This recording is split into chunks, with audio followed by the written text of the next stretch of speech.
Hey everyone, Hi here for Frostfire Productions, and today we're doing the remake of the episode 2 Let's Play for Tides of Crimson Wood Elves episode. We made a previous video for part two, and I think it kind of derailed. We got into a war that didn't really allow us to kind of over-explain the important parts of Types of Crimson. So this is kind of the re-recording of it. So here we're going to try to make peace with the Wood Elves, but you'll see here we're going to describe the latter parts of the expansion phase with the Wood Elves. What we kind of get into as far as technologies and some specifics with units. So sit back, relax, and enjoy.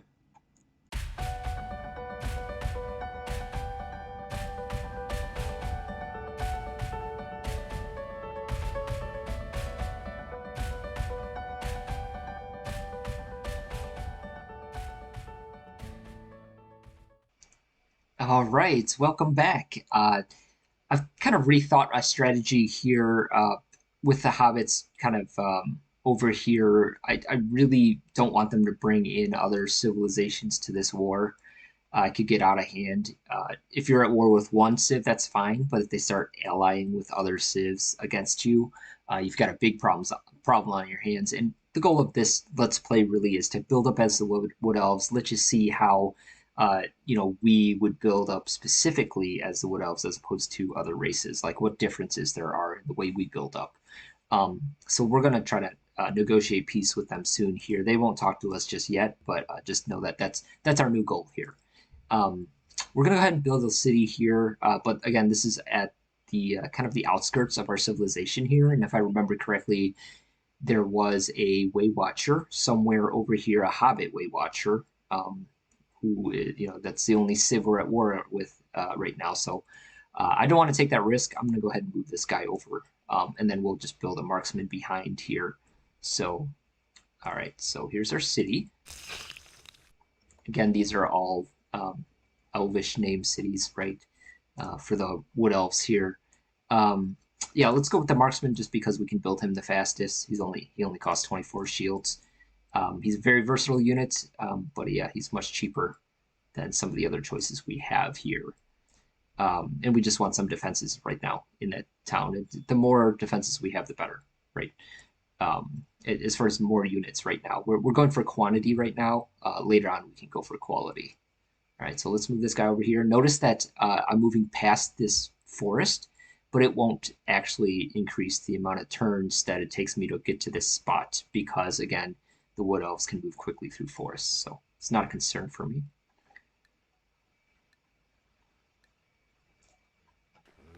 Oh, we just spotted a Hobbit burglar. Let's take a shot at him. And actually, this is kind of a precarious spot. Like, I really like this defensive position, but because I don't have anything behind this marksman, like, for example, if I had another Eternal Guard, one to guard the city and one to guard this mountain with him, I'd feel a lot better about my position here. But with the burglars, their attack is 8. With my defense here, right, the marksman only has 4 defense. Plus the mountain, which is 50% bonus, so he's only up to 6 here.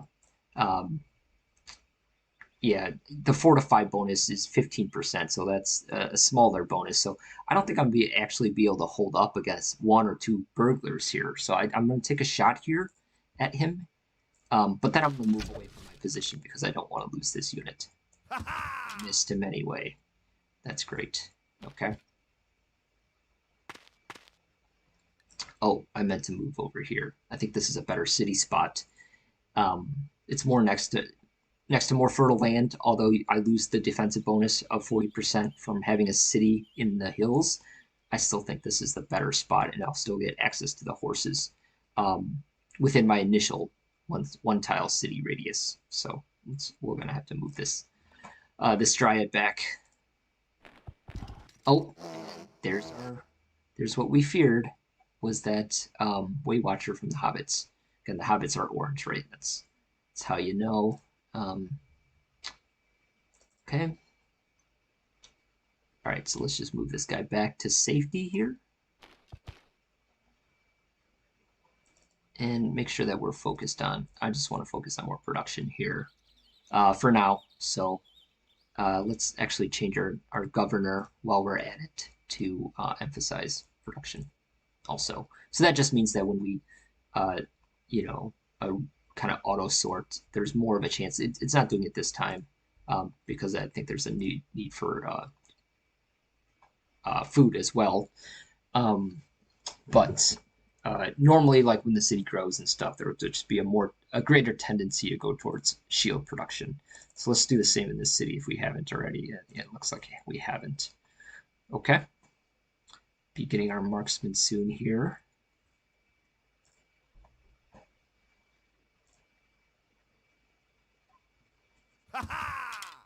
Okay, let's just defend and defend here. Fortify. All right, we're gonna build a city right here, like we said, and just get up defenses as soon as possible. Now, if I had I don't right now, but let's say I had one of these marksmen, right? The ranged units, this guy here. If I had him up here, I would definitely want to unfortify him. You see how when units are fortified, they're inactive. So I would definitely want to wake him up and have him fire at this Way Watcher while he's walking by. That's one thing you definitely want to remember to do with your ranged units in Tides of Crimson is wake them up when there's enemy units nearby and get those free shots in before they come and attack you or before they walk over to another city. You definitely want to weaken them as much as possible. So another great advantage of those ranged units. Okay, looks like I've got a marksman here. That's a beautiful thing. Looks my city just grew as well. All right, so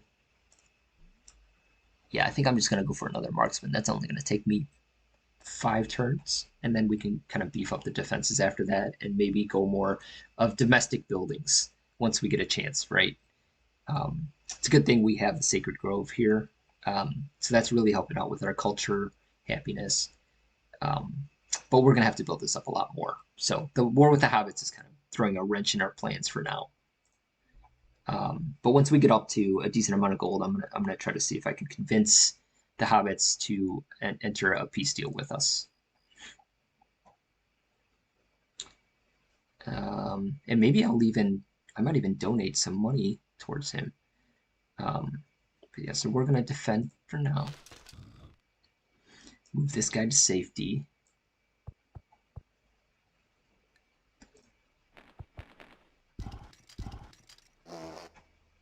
All right, got another marksman out. That's great. Um, Eternal Guard. Yeah, let's just get one more marksman just to be safe. So now I got 2 marksmen here. I can really do some damage to this Way Watcher. I've got another one over here. I want to make sure I wake him up. All right. I might, if I get lucky here, I can kill this Way Watcher. Ooh, good shot. One more shot. Oh, almost. Almost. Maybe I'll be able to kill him next turn. He doesn't have many places he can go that will be out of range for me. Well, he can go over here, but I doubt he's going to go back over here. He's probably trying to make it back to his cities to heal here. Okay, let's see how we're doing. Okay, good.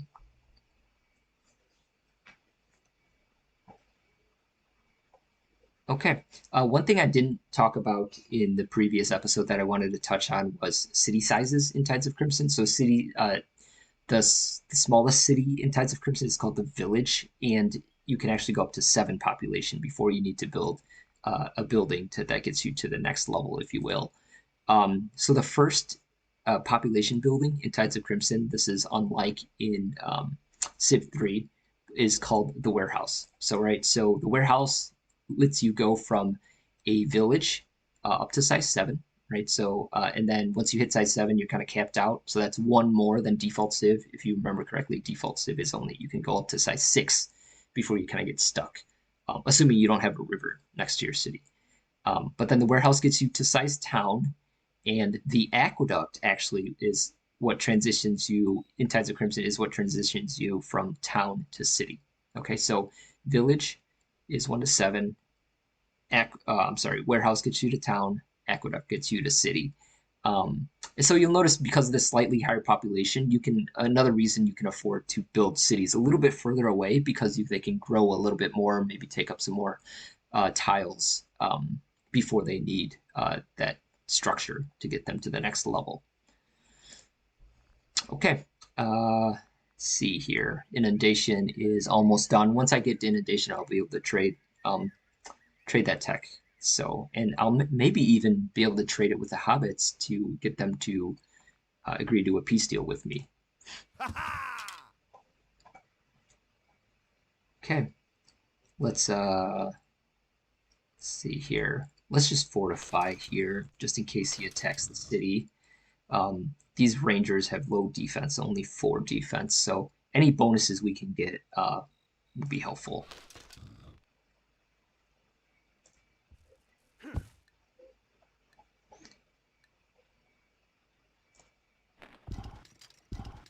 Oh, he's moving away.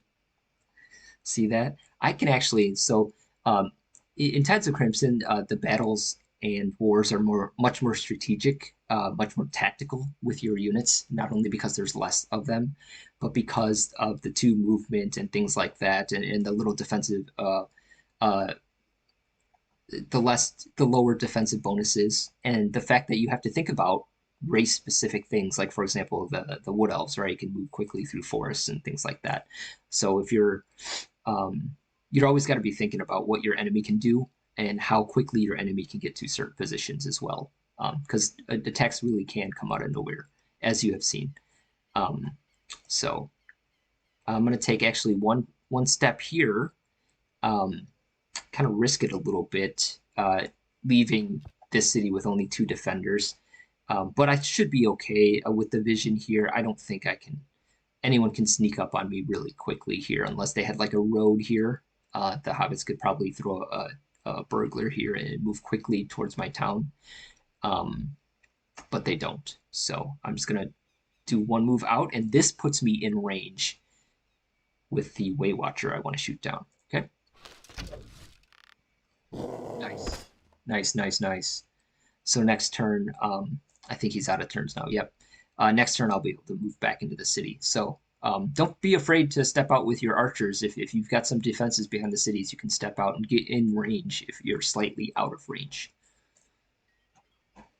Okay. Yeah, I'll give it to you. Last thing I need is another war. Okay. All right, so let's move this guy. Let's move this guy back here.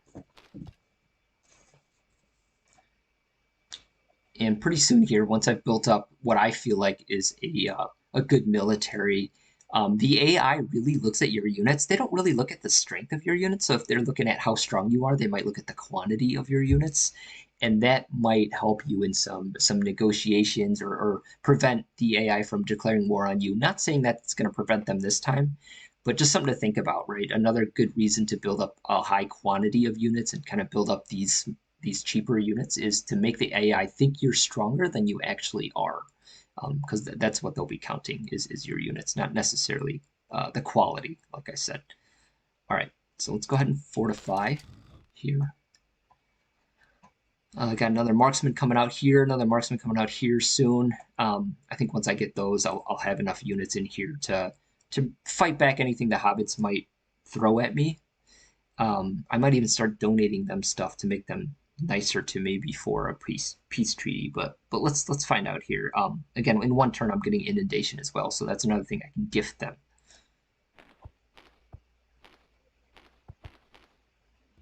All right, great. Got inundation. Let's focus on force perception. Really want to get out my Leaf Strider range as soon as possible. So now let's see if the hobbits will. Let's see what we can discuss with the hobbits here.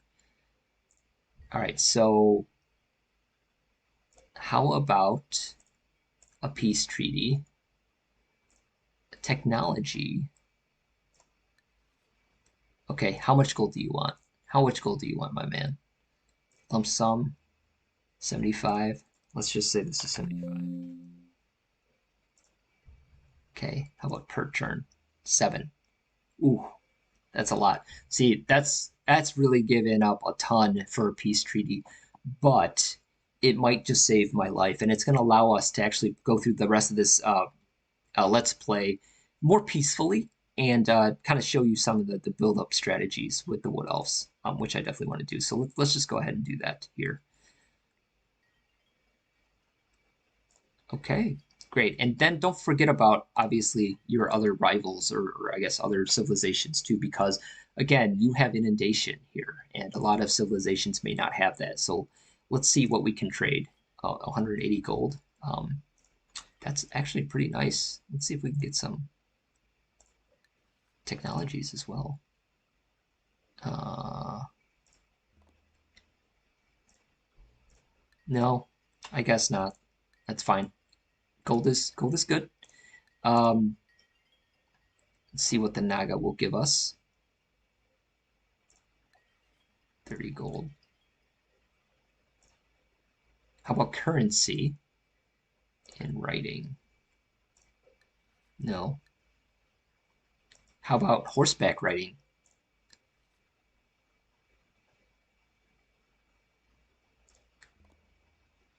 Okay, let's take that.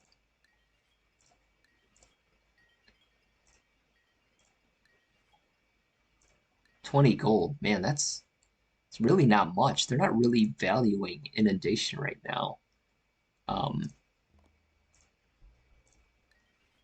oh, they accepted it. Interesting.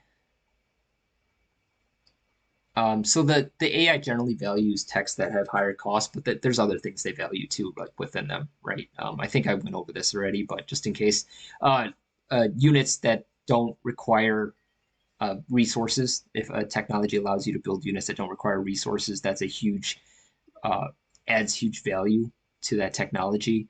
If the if a technology allows for example, diplomatic negotiations or things like that, great wonders, all that will play a factor. Governments will play a factor. All right, let's see who else I can talk to here. 170. How about premonition? Okay. All right, I'm just gonna take what they offer here. I like using this button. It just makes things quicker. I don't have to think too much. Um, it's gonna make me filthy rich though. So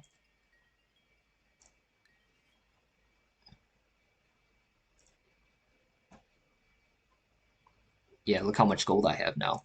Isn't this great? Um, okay,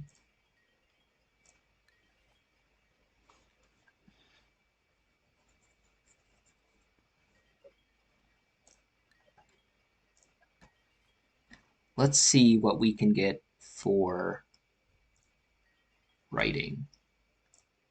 240 gold. Okay, that's fine.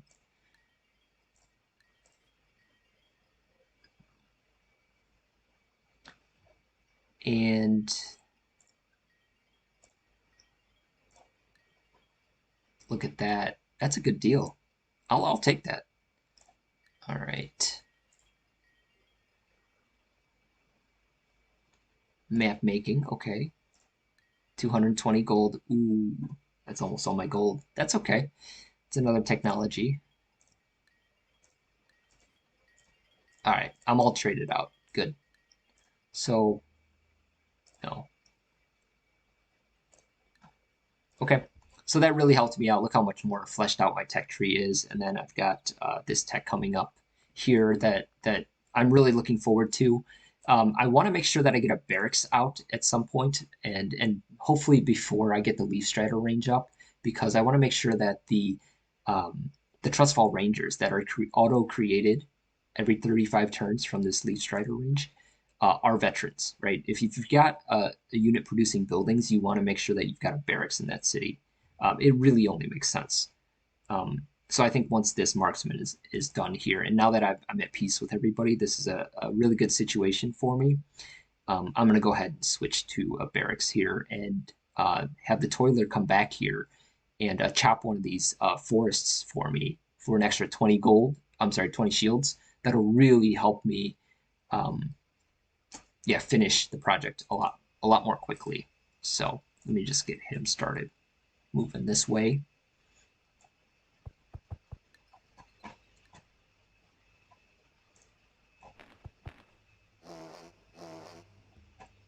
All right, great. Again, marksman is done. So let's get out the barracks. Yeah, definitely want to get that out. And then we're gonna, okay, marksman's done here too. Great, great. So let's get an Eternal Guard in here. I just want stronger defenses. And then I'm probably going to want a Sprite at some point out here too.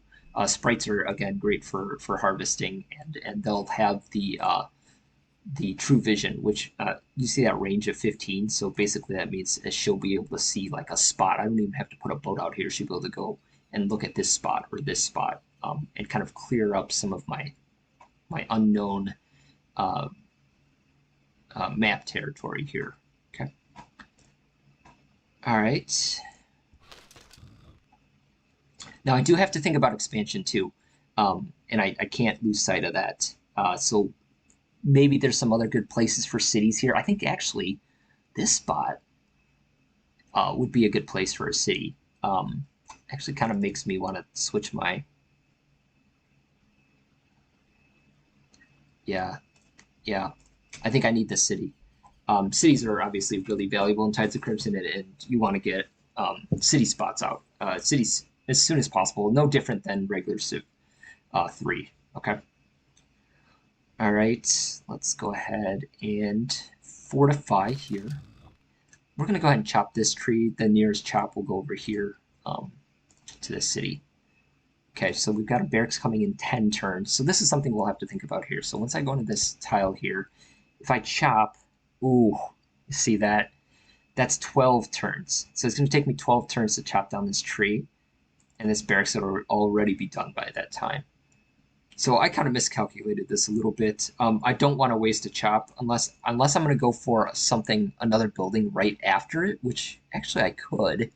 I could go straight to a water mill or a windmill as well and really beef up my production in the city. So you know what? I think I'm going to do that. So that chop will not go towards the barracks, but it'll go towards the next building that I switch to. Again, chops only count towards regular buildings and units, right? So anything above, basically anything above this wealth line is where a chop will count towards. If you look at the 20 shield bonus that it will give, anything below this line, this wealth line, won't. Whatever you chop, it won't go into this city, okay? Because it won't go towards wonders or small wonders, okay? But you probably already knew that. All right, so let's go ahead and start chopping.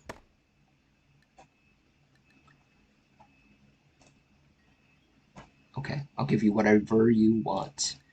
I'm done fighting wars. Okay.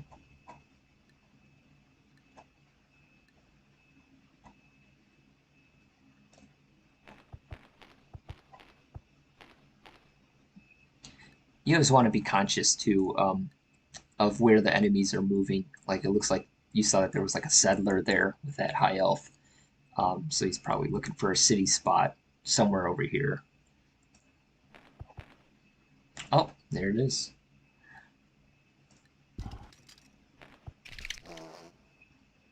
Ooh, here's a swarm with a hornet. The hornet is the settler unit for the Athropa.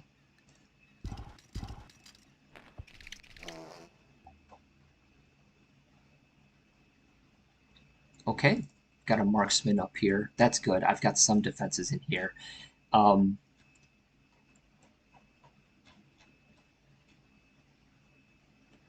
Okay, so normally this could be would be a good candidate for if I well, let's say I had a barracks too. This would be a good candidate for the Leaf Strider range because any Civ specific building, almost any Civ specific building, I should say, not everyone, has the attributes of a shrine, but they're just cheaper. So like you see how the shrine is 40 shields, one maintenance, one culture, one happiness.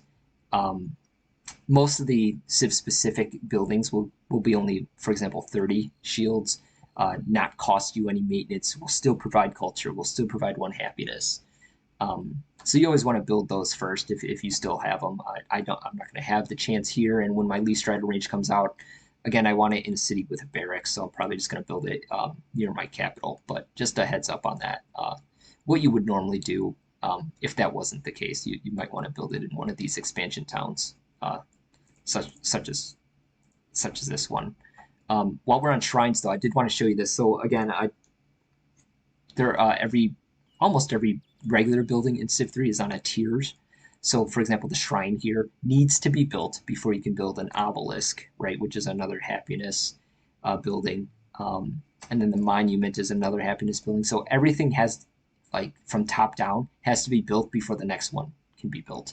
There's some exceptions, like these are independent happiness buildings, the stables, if you have horses within your city radius, circus if you have ivory within your city radius. Those will create happiness and culture as well.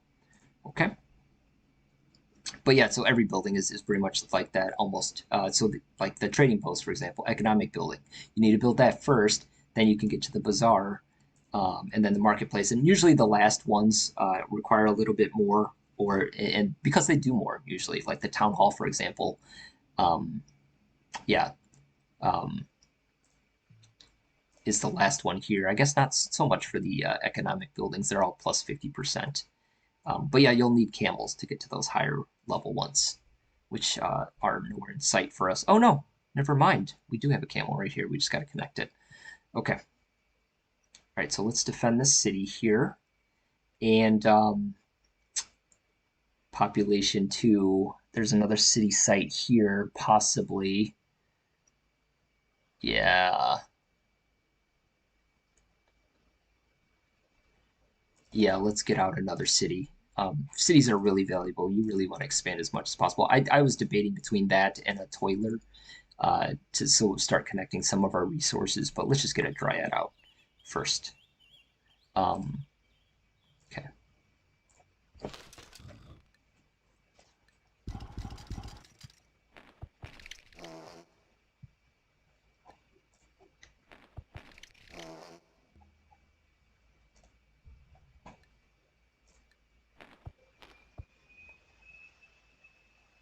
Okay. Um, what happened here? Looks. I think someone died. I think was that message due to the floodplains. Um, okay, the stride's coming out soon.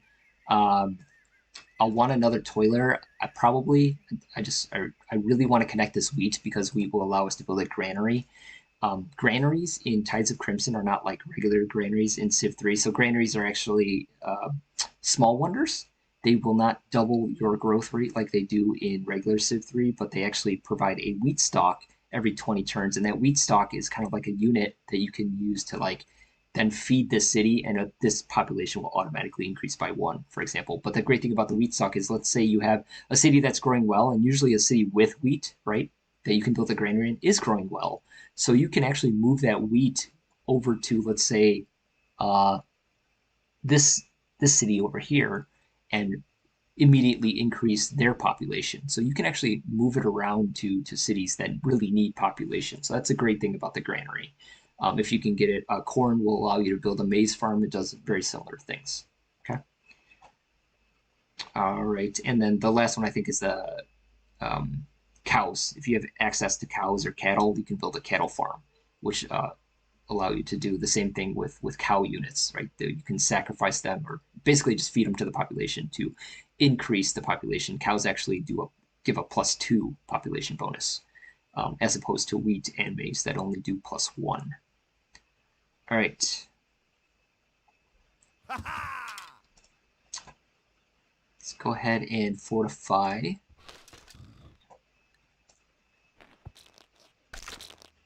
Great, I got a dryad. All right, so let's get the toiler out. I'm gonna escort this dryad too, just in case. So let's see here. Got a marksman and a dryad. Okay.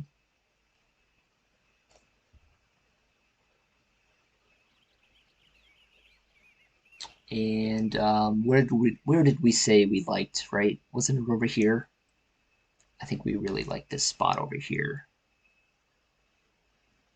Yeah, I think this is it. So let's go over here.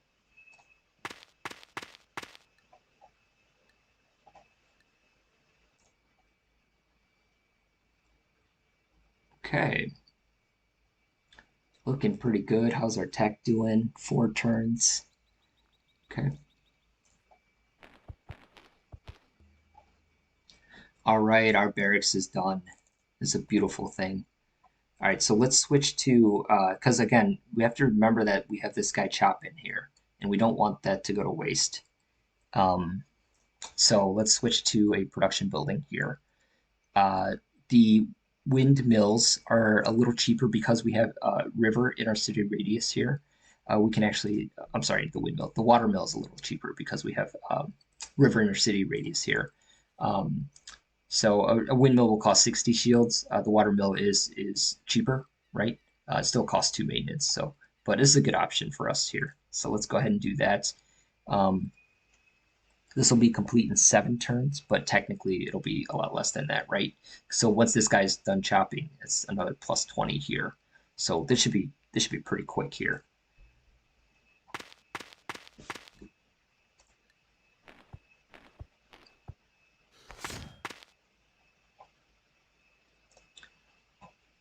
All right. Yeah, we're right here. Who's this? Just Tomb Warrior. Okay. You know, I actually really like this as a city spot too, but that's okay. That's okay. Can't always have what you want. Um, yeah. Protect Oh, me. oh, I did not mean to do that. Oh, I just lost a move, didn't I? Okay, no good. Okay, great. Now, yeah, let's get another Eternal Guard. Usually, I would go straight for some culture here to expand the borders, um, but just in case, I want some, especially since this is a perimeter town. I definitely want more defenses there. So let's go towards the Eternal Guard for now. Again, because I'm in peacetime, I can afford to kind of wait for a better defender there. I'm not going to get attacked right away. At least I don't think I will be, right?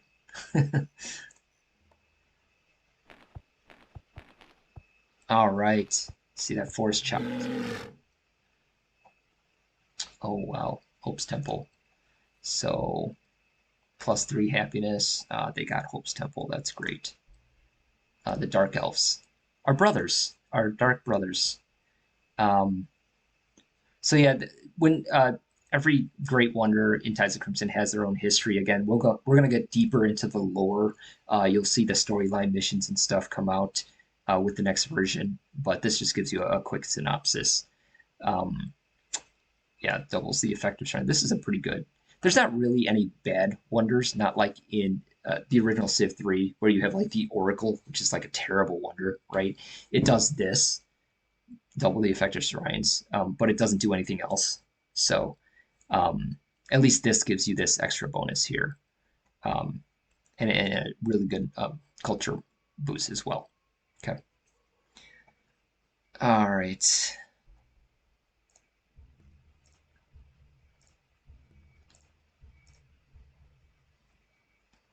We do want to think about wonders at some point, but I'm more concerned about cities right now. Um, okay, so you'll see when a tile is chopped again. I discussed this earlier, right? But you'll see chopped here. So this means that it can't be chopped anymore for the +20 shields. So this is a nice indicator for you as opposed to like a tile that, you know, for example, has not been chopped yet. That's blank. Okay. All right, so let's move this guy. Let's build a road here. I believe this was pillaged in our last war. But you always want to build improvements again where you're actually working tiles. So I really want to build my road starting from here, right? And I can kind of build it up to here, and then we'll grab the wheat on our way over there.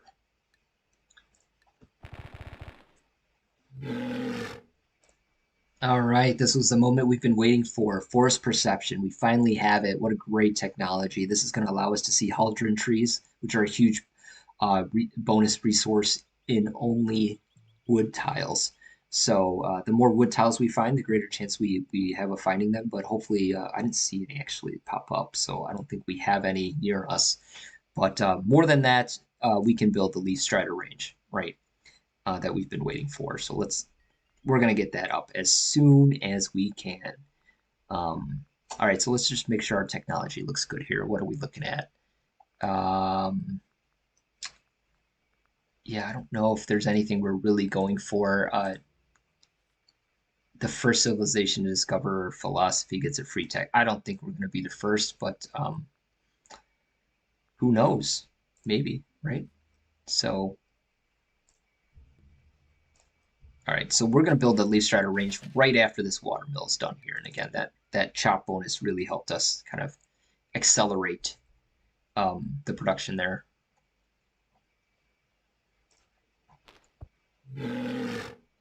See if the hobbits do anything sneaky here.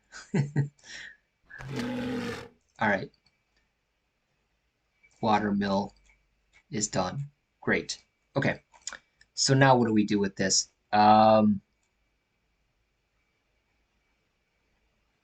Couple things here. I definitely want some income. I could go with the trading post. Um, no, we said leaf strider range. I forgot. Yeah, that's definitely what we want. Okay, so let's go ahead and build that. Let's see how quickly we can get that out. I really want that out quickly. Let's just switch to some forest tiles here.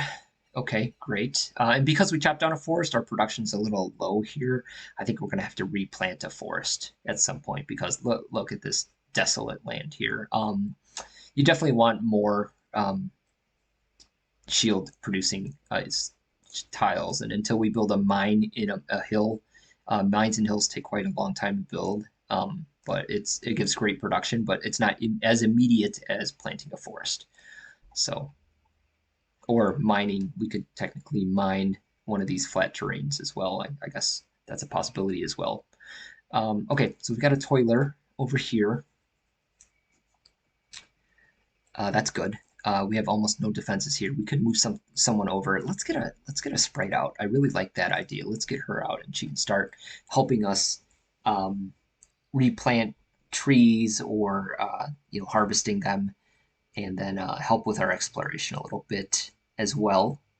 Um, Yeah. Okay. Good.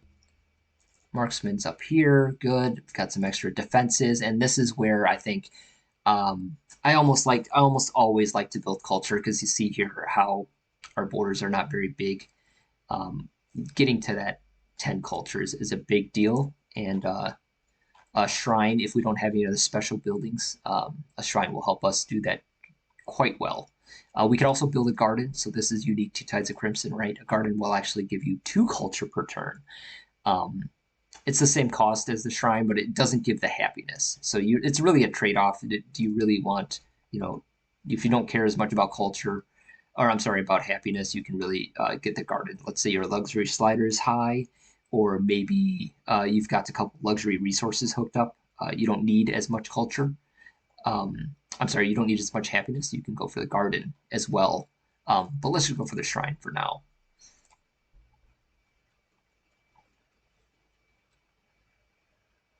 Okay, we're gonna fortify here, playing a very peaceful game here. I like this area here. I wonder what's here. And again, I do also wonder what's here. That Dryad's coming out soon. Um, Maybe this is another city spot for us, right? So something to think about for sure. All right. Okay, got a toiler out. Gold is also really valuable in Tides of Crimson, so I may want to get this. It takes a while to build roads on a mountain. So we can actually see that, right? Let's just look at our toiler here, right? Look at the work rate, 90%. Uh, and we can see here 90% to build a road on mountains. Again, this is hill and mountain on here. On mountains is actually 12 turns, okay? So that's significant amount of turns, but it'll be worth it because we can actually build the small wonder gold mine. And gold mines are amazing. They'll give you, especially in Tides of Crimson, they're so valuable. Plus 12 per turn, just a flat plus 12. But look at our plus 2 right now. So you're talking in 10 turns, we're going to have 120 gold, right? That's a big deal because that can help us towards negotiations or buying techs and things like that. So it can really give you a leg up the earlier you get a gold mine up. And that's why gold is so valuable. And we might even wage a war over a spot with gold if we didn't have one, right? It's really, I think it's really that valuable in Tides of Crimson. So let's while we're here, let's build a road to the granary first here, to the grain. I'm sorry, and then we can build a granary, and then we'll worry about getting over here eventually. Okay. And you can see, I don't have that many workers. You can build more workers if you want, but like I said, don't if you go too crazy, you'll see how long and expensive workers are. We still have to expand here, so that's really our focus and getting some defenses and some really important buildings up, like the Leaf Strider range, right? So if I was foregoing all of that just to build workers, I might not be doing myself too much of a favor. Okay, so just be careful with that. You definitely want to build workers. Don't get me wrong, but just watch your balance of your civilization while you do so. These guys are great. These worker ants for the Athropa are amazing. We don't have them, but look how quickly they move three per turn. Their work rate is 100%. They're really good worker units. Makes up for some of the other you know, not good things that the Athropa have. So the Athropa swarm don't have really much of an artillery, not much of a navy, but they have great workers. They can, use evolution, right? So when they win battles with those larvae, just kind of run over people. If they win enough battles in a row with those larvae, they can really get out of hand, and they can be a lot of fun to play with too. And challenging to play against if they get on a roll. So, all right.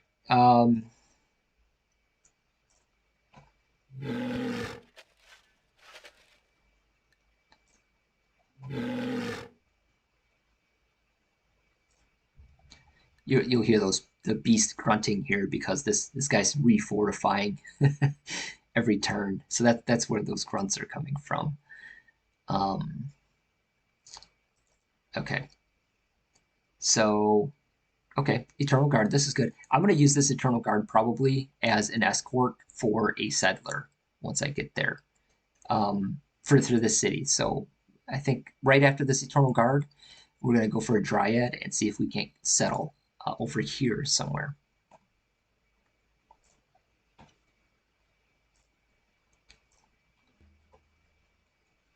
All right.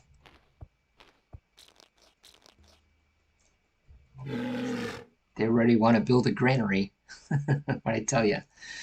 All right, so let's road through the path of least resistance here. It'll be quicker for us to road on flat terrain than through the forest. And we're not even working this forest, right? Well, no, actually, this city is working this forest. So there's benefit to that as well. But this city is working this tile too.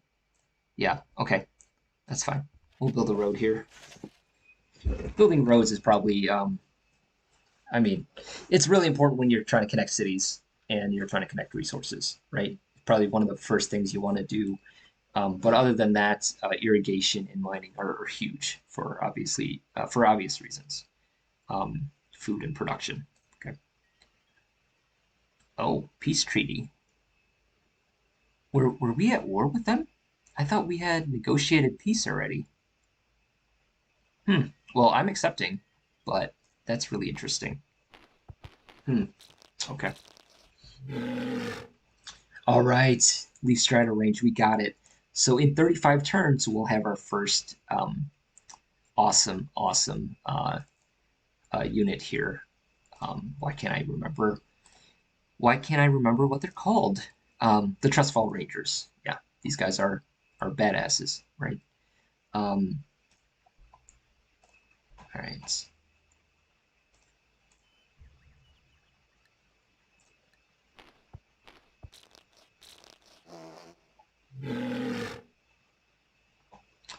Okay. Built a road here. I think while I'm here, I'm just going to go ahead and knock out the irrigation as well. You can't really build mines on floodplains, so I'm just going to go ahead and irrigate.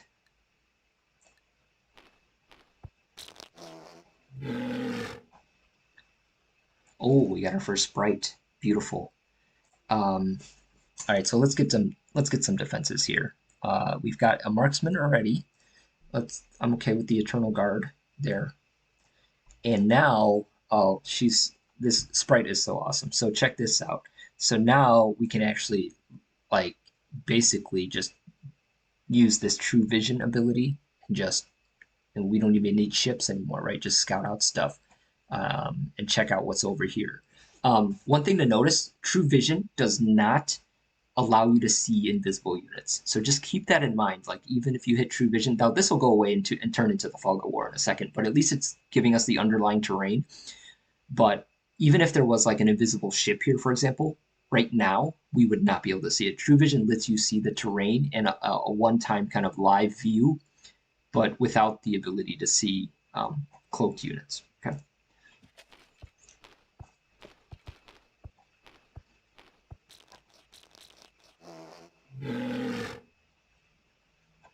Okay, philosophy.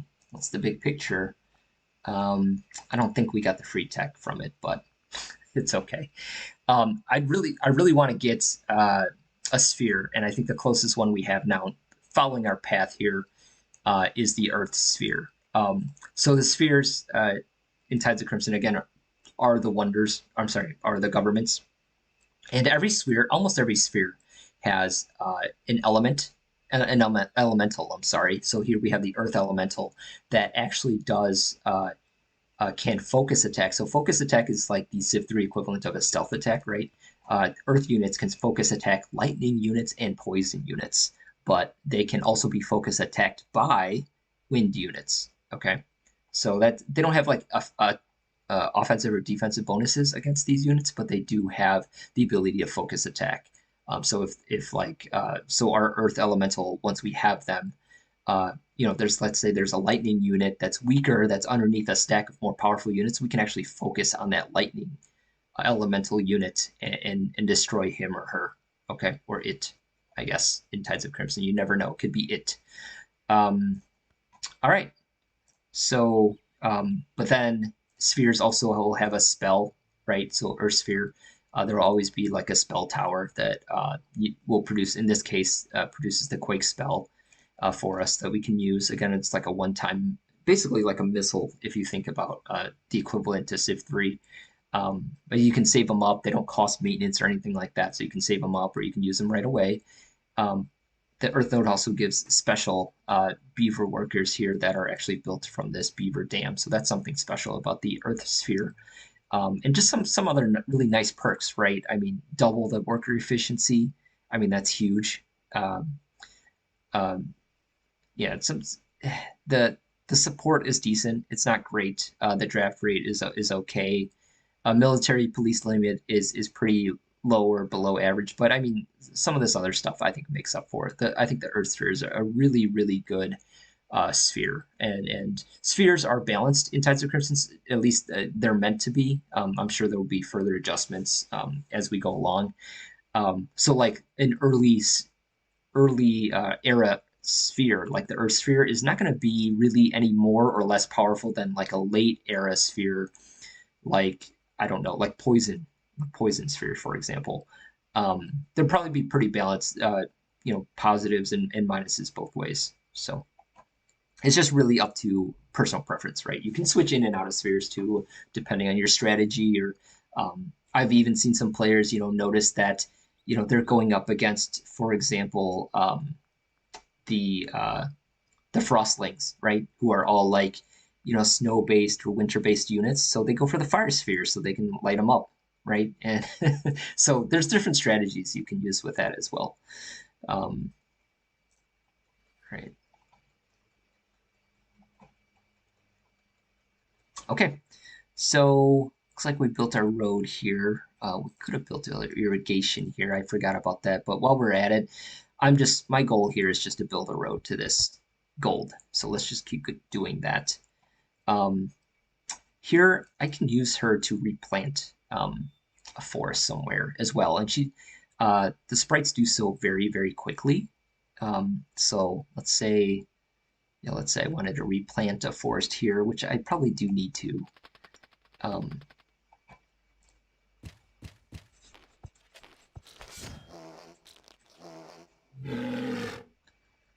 okay. Sultan's residence is just it's just a unique building for the Ramayanians. That's the pop-up that you just saw. I believe it's um, I want to say it's two free technologies and an economic bonus, um, something like that. Okay, so now here you see we can plant a forest in just 5 turns. Okay, 5 turns. The toiler would take here. We can show you there, right? The toiler at 90% to plant would take 9 turns to plant a forest and 12 turns to chop it. Um, but just 5 turns to plant and 6 turns to chop with our sprite. Okay, that's why another reason why sprites are so valuable. And if you're really going for you can almost kind of do like a mini rush with the Wood Elves. If you really get an early sprite out or 2 early sprites out, remember you can only build 1 sprite for every 6 cities, or sorry, every 3 cities you have. So once we get our 6th, we'll be able to build a second sprite. Um, but you can use like upgraded sprites, for example, are at 250% work rate. So you can use these ladies to really plant and chop really quickly, right? And again, chopping gives you 20 shields, right? So you can do that really quickly, plant back up. Um, yeah, it's a good strategy to really think about. We're not doing it this round, but just know that's available to you once you upgrade.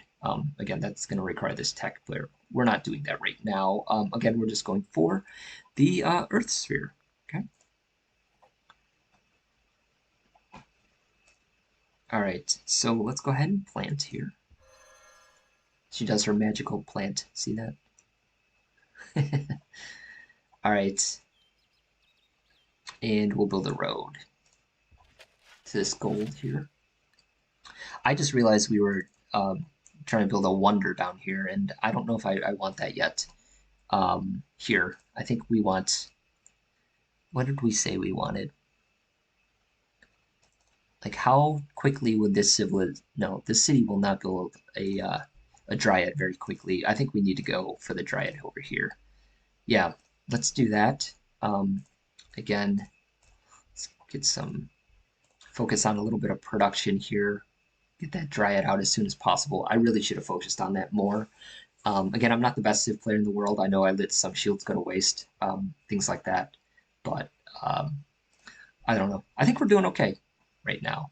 Let's see what our luxury slider's at. It's at 0. So once we have some kind of unhappiness, I think we're going to just boost this up to 10%. We don't really have an issue with that right now. I think partially thanks to, I think we have, yeah, incense right here. So that's connected to 2 cities right now. So that's good. Okay, it's next turn. Ooh, Margonis's Peak. They have completed the Dark Elves. Ooh, they're really knocking out some wonders. Margonis's Peak is +1 happiness in all cities, +25 production in the city, and 50% science. 25 production. Yeah, this is good. That city, if this is just the same city that built it for the Dark Elves, that city's really kicking butt. So the Dark Elves only start with they start with 2 settler units, so they can build 2 cities initially, but everything after that, pretty much, I mean, they really got to get offensive to get settlers. They can't build settlers, but they can build the Hargonate Enclave, which kind of auto produces their settler units, but it's really a long interval, right? I think it's like 40 or 45 turns before they get 1 settler unit, while the other civs can kind of build a settler in each city and really expand quickly. The high elves cannot expand as quickly unless they go attacking um, either other civilizations or Krogs and those victorious battles will allow them to summon settler units. So it's really an interesting strategy with the Dark Elves. And in Tides of Crimson, the AI actually uses the Dark Elves really well, really strategically. They do a good job of being aggressive when they need to, and they actually do develop their empire just as well as other civilizations, even though there's technically not a settler unit that they can build. So that's pretty cool. It's pretty cool to play them and to play against them. Again, just another one of the very unique races that you'll see in Tides of Crimson.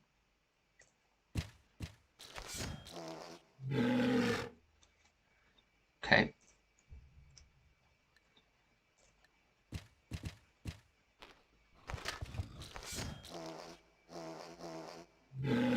Oh, we got a Dryad.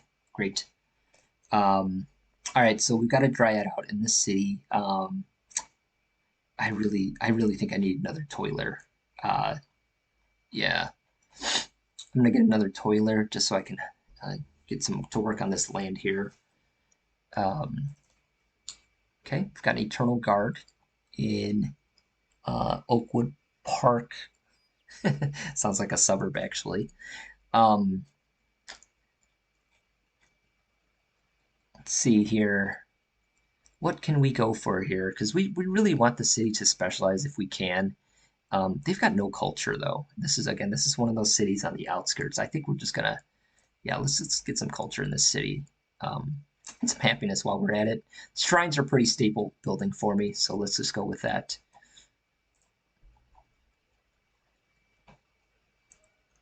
Okay, so we've got an Eternal Guard to kind of go with the Dryad while she goes over here. So let me see if I can just explore a little bit.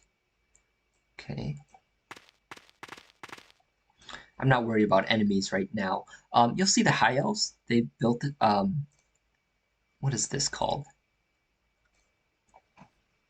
Um, so they've built the Guardian Stone, which is essentially it gives them a 25% attack and defense bonus.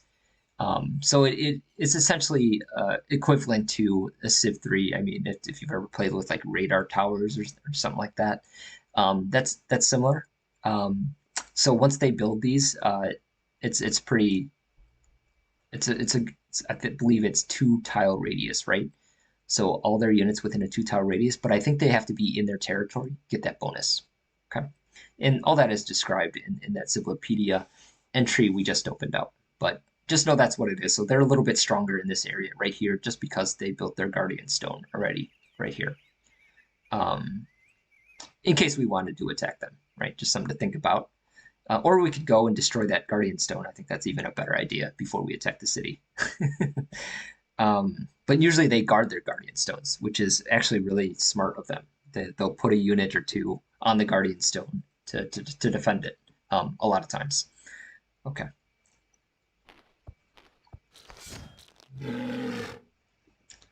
All right, so we've got our Eternal Guard up here.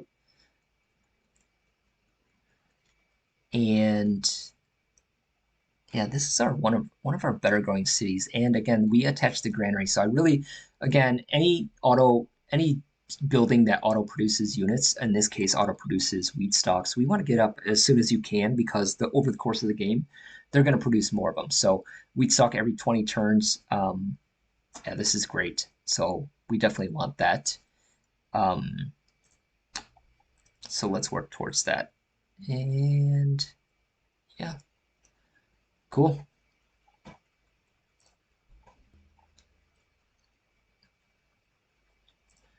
Build the Tomb of Cordaros. Okay, one thing, while the sprite is working on planting the forest here, just I forgot to mention this, but sprites can only plant or harvest, right? That they're not like regular workers. Okay, so they can't do every other action. They can only do the planting and the harvesting of the forest, as far as their worker actions, that is. So you still need toilers to do everything else. Okay.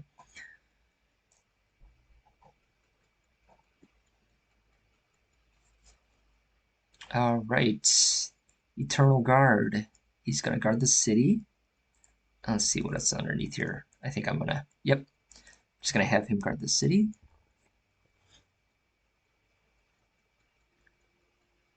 And this guy, oh, there's more gold here. Look at that. I mean, we can't build a second gold mine. Again, gold mine is a small wonder, so we're only gonna build one, but maybe we can use that for trade. I'm sure people would really like to have some gold. I think this is a good city spot. There's some wood here. It's right in high elven territory, but maybe we can if we plop a city there. Maybe we can even grab that. Um, yeah, we got another dryad coming out here. Do we have units to? Okay, good. Why is this taking so long? Oh, that's why. Yeah, let's get some production up here. Yeah, sometimes you just have to monitor. I mean, this is my fault for not checking this, but you see how if they're not, um, yeah, if they're not working any of these production tiles, I mean that was really poor production right there. Um, but the growth was not good either. Let me just, I just really want to get out this shrine. Oh, maybe I can just do this. Yeah, let's do that. So we have, well, yeah, let's just do that. So we have some production and some growth. Um, I think that's better. Okay.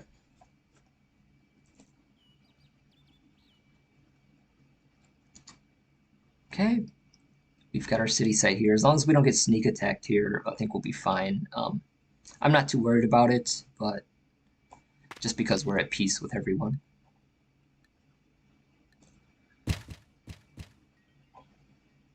Okay. And we're giving people money, right? We're just trying to stay friendly, trying to stay alive. That's the goal. um, yeah. All right. So forest has been planted. That's great.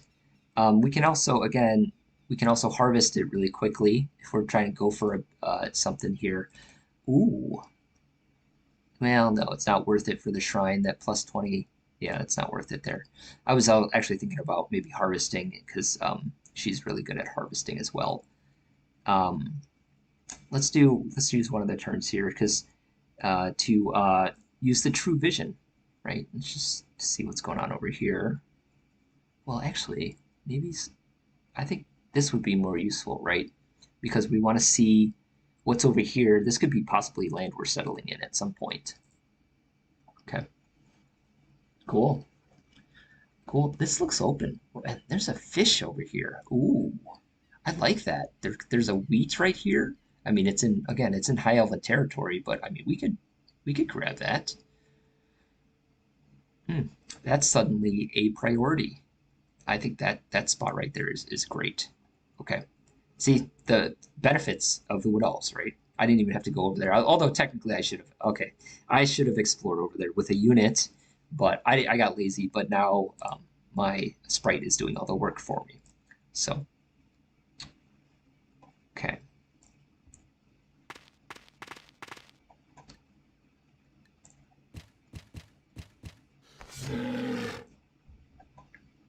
all right. Let's do a little bit more snooping around here. Ooh, look at all this land here. Is that high elven ter? Oh, it is. Okay. Yeah, and they got another guardian stone up here. Okay. All right, let's build a city. And again, we've got some defenses already, so let's just go straight for the shrine here. Um, actually, you know what? Let's go for the garden because we might need the additional culture. Um, it's more of a global culture, right? So whatever culture is in this city is that not actually going to have as big of an effect as far as like being able to take over tiles or flipping city flips and things like that. But the global culture of your empire is affected by this garden, right? And so that's really what counts. And so, um, even though this is more of a local thing in the culture here, building gardens will definitely accelerate our culture. And maybe that's something I really need to think about here with all these fringe kind of cities, right? on the borders here. Maybe the higher I bring up my cultures, my global culture, the better chance I'll have to kind of not only expand this culture here, but to flip nearby uh, cities. Maybe even this guy, right?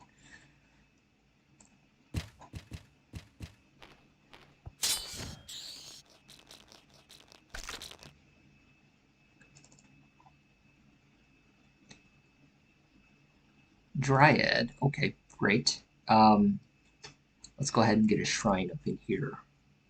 We were just talking about gardens, but yeah, I just want the happiness here. Um, and then we'll take one of these guys up here to escort her. Okay.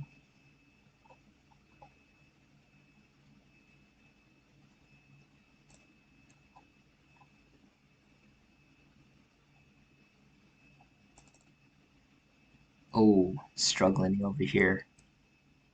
16 turns. Oh man. Um, I think this city could really use could use everything. I wish I could plant forests in desert, but I can't. The production in the city is kind of laxing. I think I need to go plant a forest over there.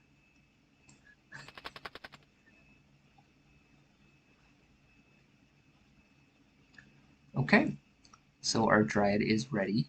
Um, Again, probably to go up. Yeah, let's go up here.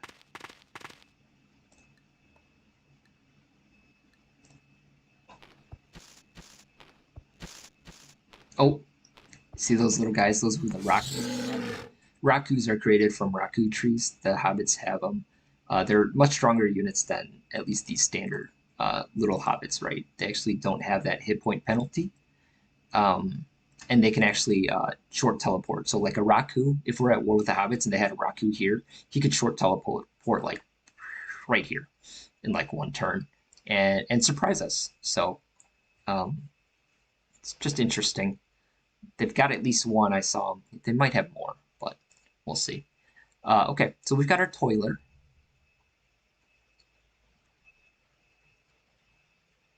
And yeah, I think we're going to just build some more roads here and make sure all our cities are connected. Um, got a barracks in this city, so I really think we should be producing units, and I should have been doing this actually all along. But and a water mill, okay. Um, but yeah, let's get out a pathfinder here. This can be our kind of our city, or our I'm sorry, our unit building city. You really do want to specialize. I haven't done much of that yet. I really should do a better job of that, but if one city makes like military units and another's making like settlers and workers and stuff, you're just gonna be more efficient, right? Let like one city focusing on food, another city focusing on shields. Um, I think that would be optimal strategy. I'm just not doing it currently. Um, but yeah, so ooh, the city does need to grow though too. Um, so I'll leave the food on there for now. We don't desperately need military just yet. Okay. All right, so I'm gonna move this guy over here. Here's our toiler. We can build a road to iron as well. Obviously, iron is going to allow a lot of things for us, right? So it'll allow certain construction buildings, certain races, depending on your race, it'll allow certain units and things like that. It doesn't benefit us unit-wise, at least not immediately. Um, so we don't have to worry about that just yet. But it will allow us to build a small wonder as well. Okay. And that small wonder would be the metals camp. I'll show you here. The metals camp, right, would give us a plus 50%. Now, remember, most production buildings only give you a plus 25% production boost in Tides of Crimson, except for I think the very last production building, the highest tier production building, will give you a 50, but the metals camp will give you a 50 right off the bat. Um, So that's pretty big. I think we want that because we already have the technology for it.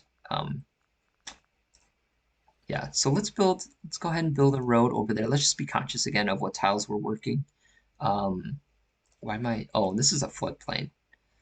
Okay. Yeah, I'm gonna road through that just because it's a tile I'm working. It's a little out of the way, but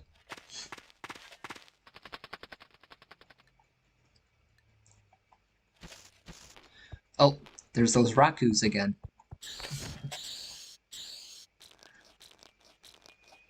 Okay. Now these guys are androgynous. Now these guys are invisible, right? But why do we see them? We see them because we have a marksman here, okay? And marksmen are detectors, okay? So they also have far sight, so they can detect, they can see 2 squares away, and they can detect. So that's why we're seeing this androgynous. Otherwise, we would have no idea that this unit was here, okay?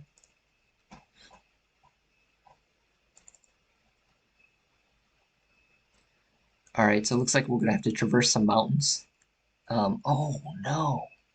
Did they expand their territory over here? Oh man, I think the culture just grew over here. We're gonna have to make a beeline to. I think we can get out of here in out of their territory at least um, in one turn. So right after this turn. Okay. Hopefully they don't yell at us. These goblins. Okay. Um, again, we've connected this city. Let's see what other. I always look at what tiles are being worked by the city to kind of figure out what I should improve next. Let's connect the camels here, and then maybe we can build. I'm thinking a mine here because we haven't done much of that. So let's build a road and a mine here on this camel.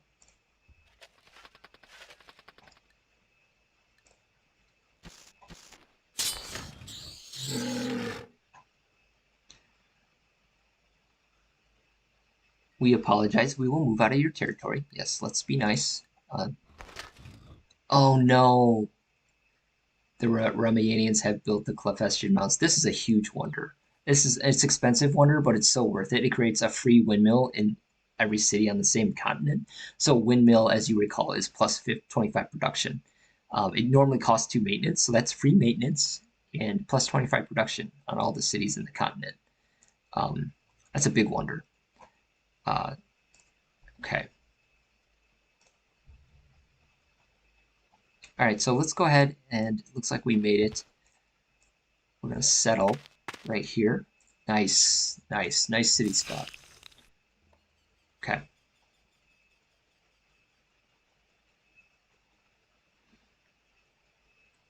Corsair. Interesting. That's an interesting first choice, an automatic choice. Um, let's get a shrine. Let's get a shrine up first. Oh, fishery. Fisheries are in Tides of Crimson will give you +1 food in all water tiles, and they're pretty expensive to maintenance, but definitely worth it and definitely necessary in coastal cities. Okay, and this is another reason why you want a gold mine because that expensive fishery can be paid for once you get a gold mine up. Okay, with the +12 gold per turn. All right, so I think this is where we agreed we would plant a forest. So let's do that. And then we will just fortify here.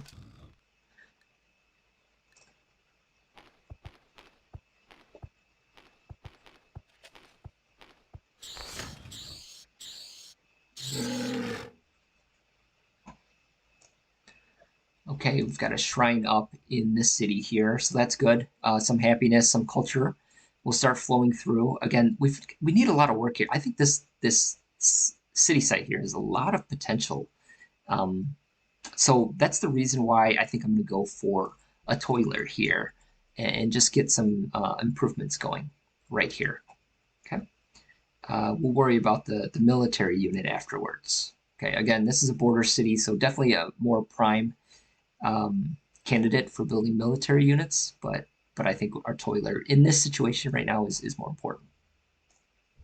Okay. Everyone's starting on different wonders here. You'll notice there are more early era wonders in Tides of Crimson, so you can kind of switch around.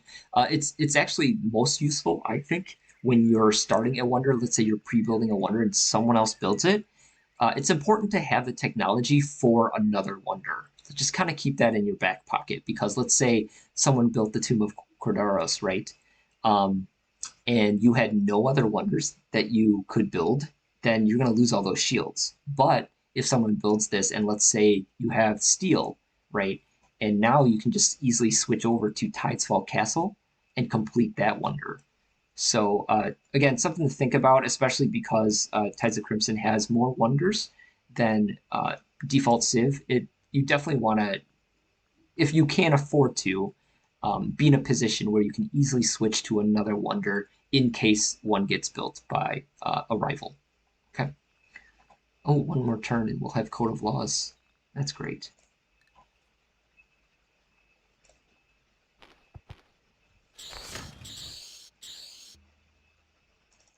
Okay. And yeah, we're just going to focus on the Earth Sphere here. We could have gone one of several directions here. We could have gone down here. It gives us a Balance Sphere or Fire Sphere. Water Sphere here, which would allow us our ships to move more quickly. Plus a worker bonus. I believe it's a 50% bonus with the water sphere.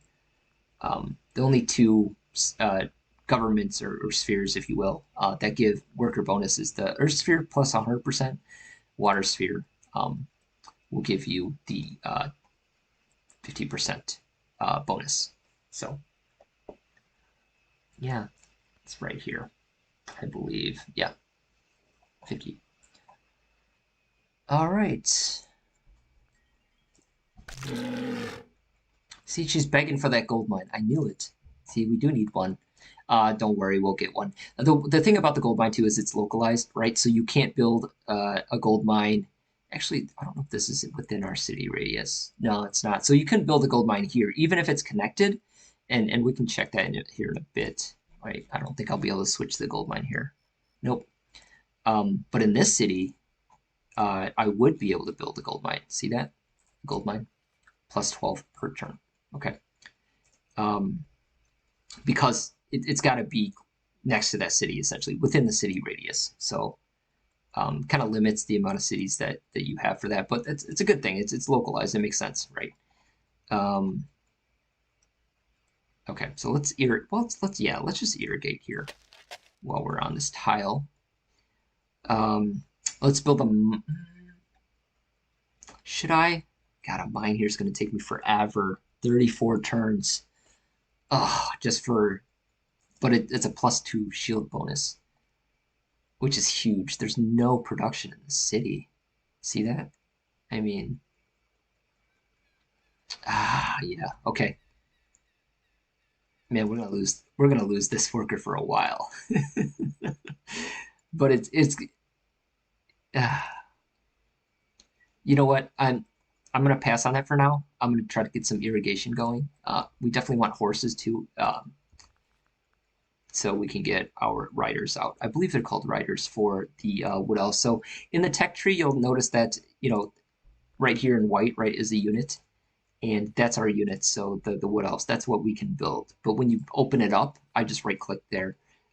These are all units from other races. For example, like the Black Knight, right? That's a Dark Elf unit. So you kind of have to scroll a little bit to find your unit. It's just hard coded. We were unable to change that, but you'll eventually see the unit that you can build if you're looking for more information on that unit. So here's our Forest Rider, right? Available to the Wood Elves. And obviously the 3 movement is going to be big, especially moving through forest really quickly too.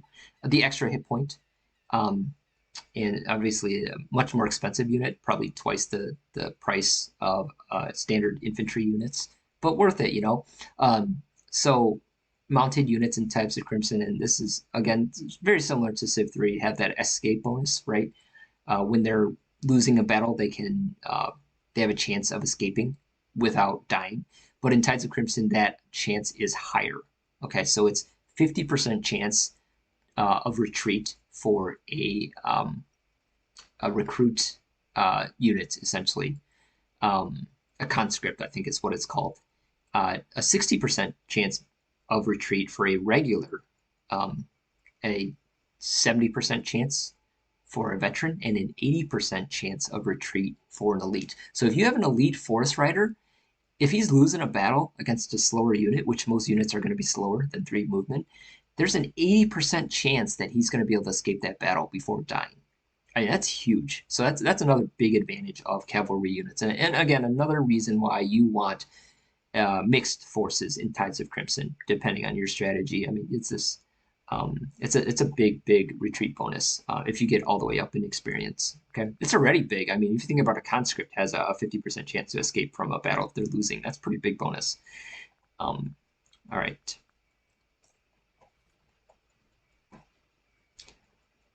Yeah, what did we say we were going to do here?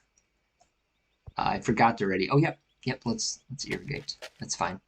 A lot of players will build mines here, and maybe I should on some of these. So maybe we'll do that.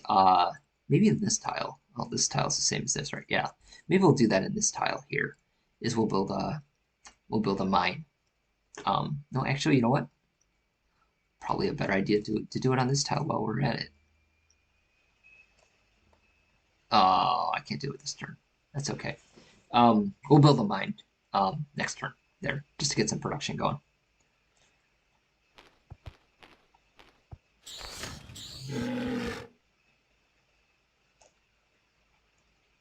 All right, here's our mine. And a camel. Here's another mine. We haven't built any mines yet. Can you believe that? I'm such a terrible player. But these will be our first 2 mines. Okay. Ooh.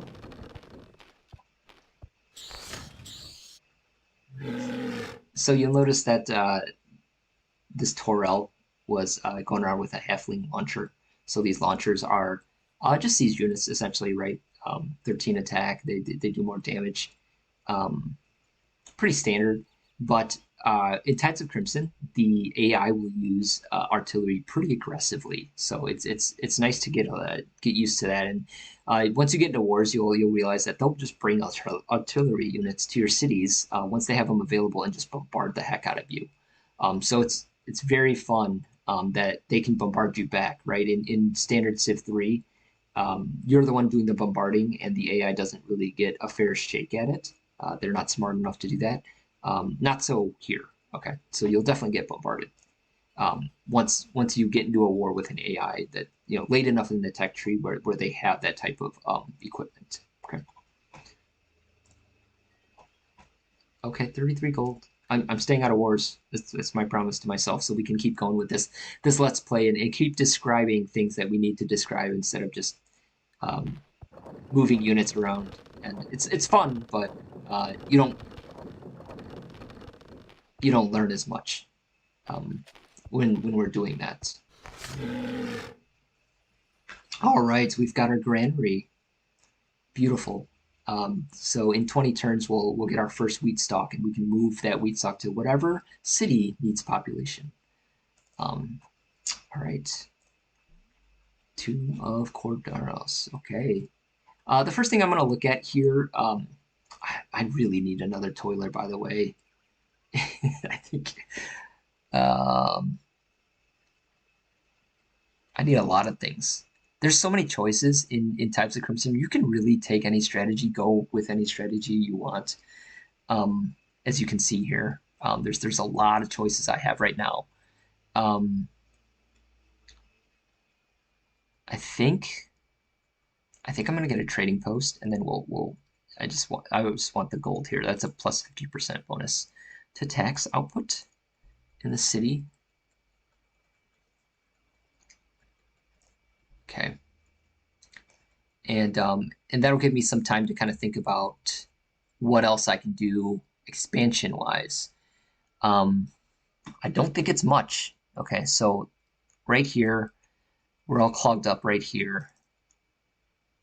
Oh man, that wood. Look at how much production. What a valuable tile that is. Look at that.